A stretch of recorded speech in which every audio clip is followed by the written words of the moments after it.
All right, we've got a little exercise today.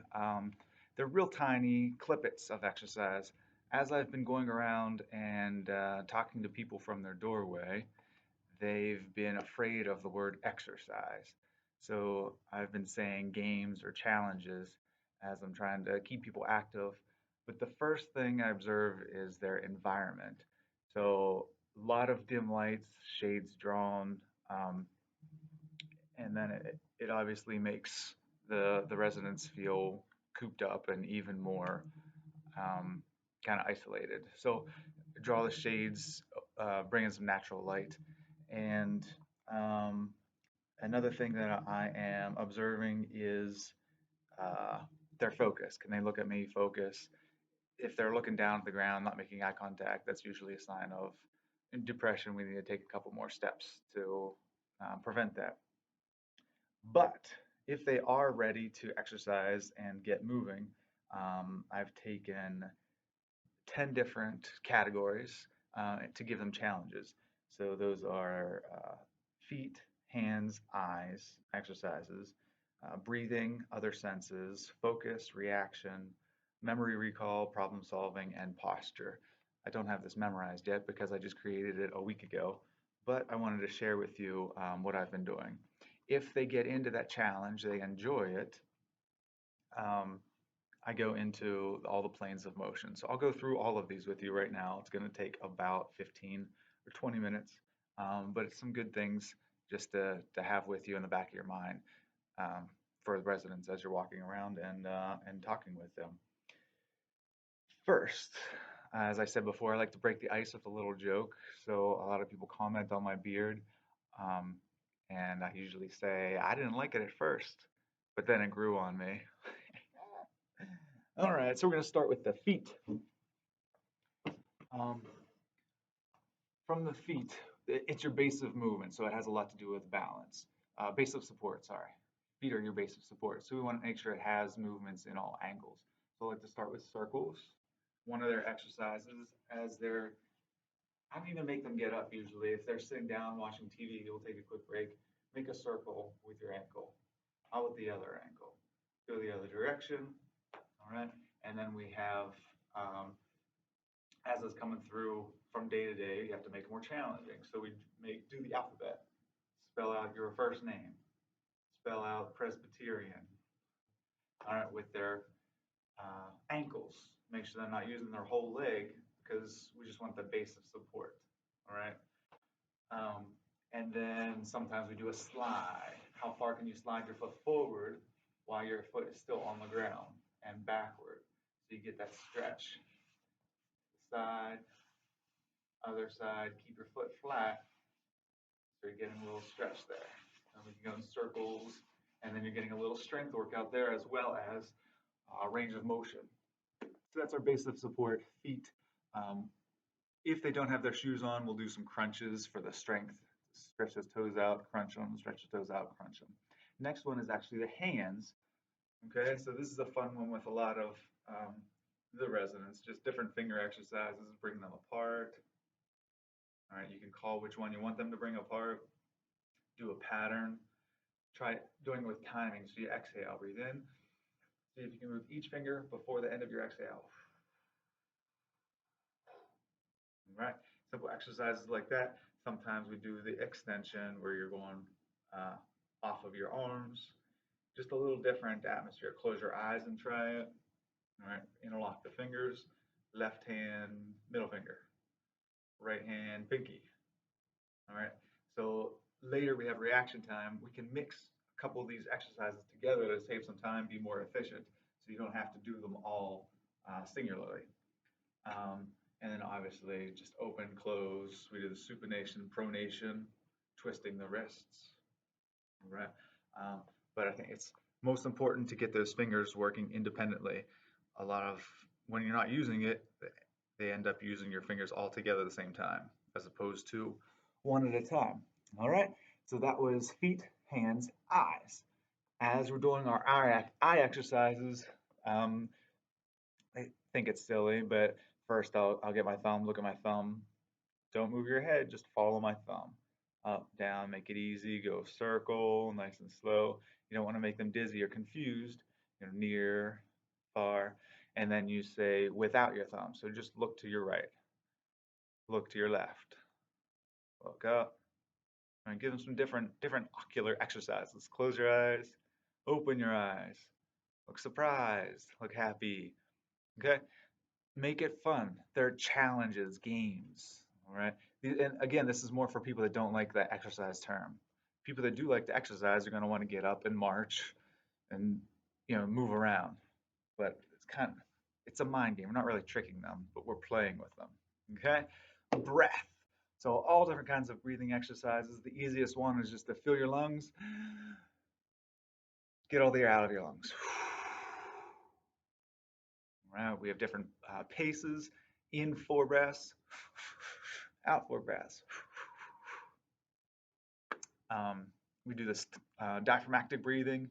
Put your hand on your tummy. See if you can feel your tummy rise as you breathe in. Lower as you exhale. Lung breathing. Put your hand on your chest. Stretch your ribs out.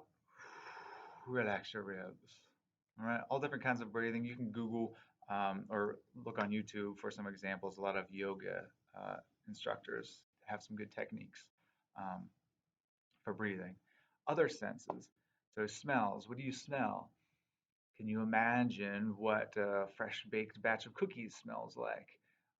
Reach into their memory, try to make them pull out some feelings. So obviously the 5 senses. Sometimes I do some tongue exercises. Stick your tongue out, touch your nose, touch your chin, touch the top of your mouth with your tongue, bottom of your mouth. All like make it fun, you know. So those are other senses. We have hearing. What do you hear? Can you hear me now? Can you hear me now? Can you hear me now? Right? Other senses. So we have focus. Next, we're going to focus.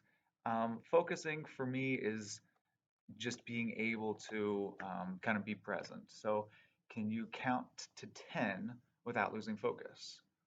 Ready, set, go ahead. All right, that should be an easy one. It's kind of a warm-up exercise for the focus. Next one, can you count backward by twos starting from 20?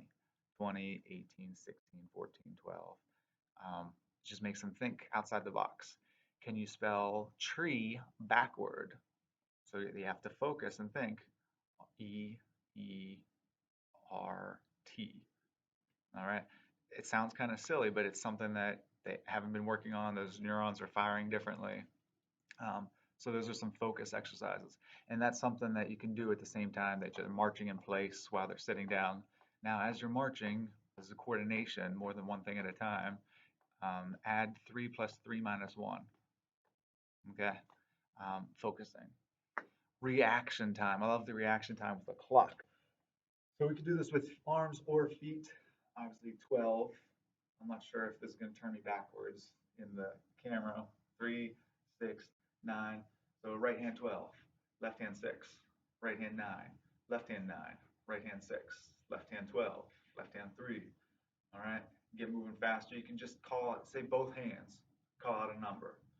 So 3, 12, 6, 12. And sometimes if you go too fast, they get frustrated and think you're trying to trick them. So go slowly into it. Progress. All right. That's just one reaction drill. Again, you can do that with your feet on the floor. Make a clock on the floor, imaginary clock. Where we're going. Right leg 12, left leg 6. Okay. And then sometimes, so that's the audio response. Just do it visually sometimes. Don't say anything. Just put your hand up and make them follow you. Like a mirror, right? Memory recall. So this is a fun one I've been doing is you have to be careful that you're not bringing up memories that trigger emotion. I like to ask things like, what street did you grow up on? Do you remember that street name? What was your first car? Do you remember the first book you read? Tell me about that. And we get into some interactive story time there. Don't let them get carried away into stories. Keep it back so that you're still, as long as they're bringing up memories. Um, that could be long-term, short-term memories. So memory recall is a fun one. And again, you can do marching in place while you do this, or some different kind of strength exercises as you're bringing that memory recall back. We also have problem solving. So I give them kind of exercise goals. Touch three different parts of your arm. And again, that's an easy one to start. Shoulder, elbow, hand.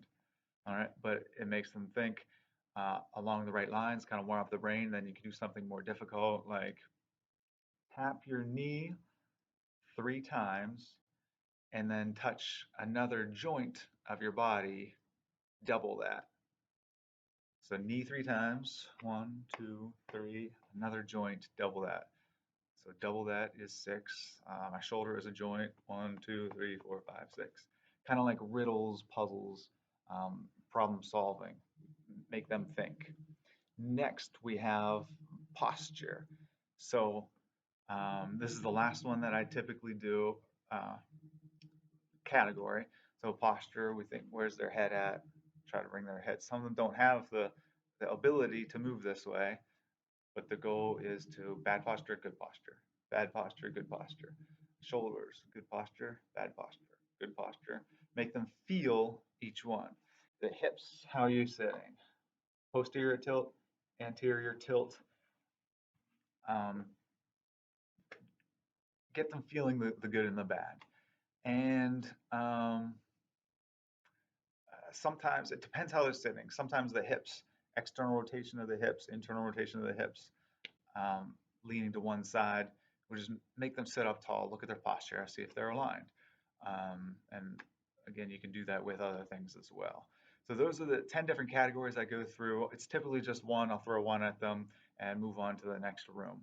I'm not spending a lot of time because of our circumstances. I have my mask on, I have my gloves on, I'm in the doorway, kind of shouting out instructions. So keep it easy. Again, if they're they like exercise, they want more. I have 3 planes of motion, but 5 different ways to do it. I'll show you real quickly here. So the first plane of motion is the frontal plane. All right. So your body is broken out this way, coming, anything you're pushing forward. Transverse plane, twisting, and sagittal plane. So, I'm sorry, frontal plane is here. Sagittal plane is here. So 3 different motions side to side. So the spine will go side to side this way. The frontal, sagittal, forward, backward, get those abs working. So it could be any motion. Those are just the general rule of thumb. Your 3 different planes of motion. And then we do the same thing with the arms, shoulders, rotating the shoulders, elbows, rotating the hips as they're sitting or standing. They can rotate in and out. So the goal is movement. Keep your resonance moving. All right, side to side, forward, backward, twisting. Okay, and we'll do any kind of exercise in those 3 planes of motion so they get their um,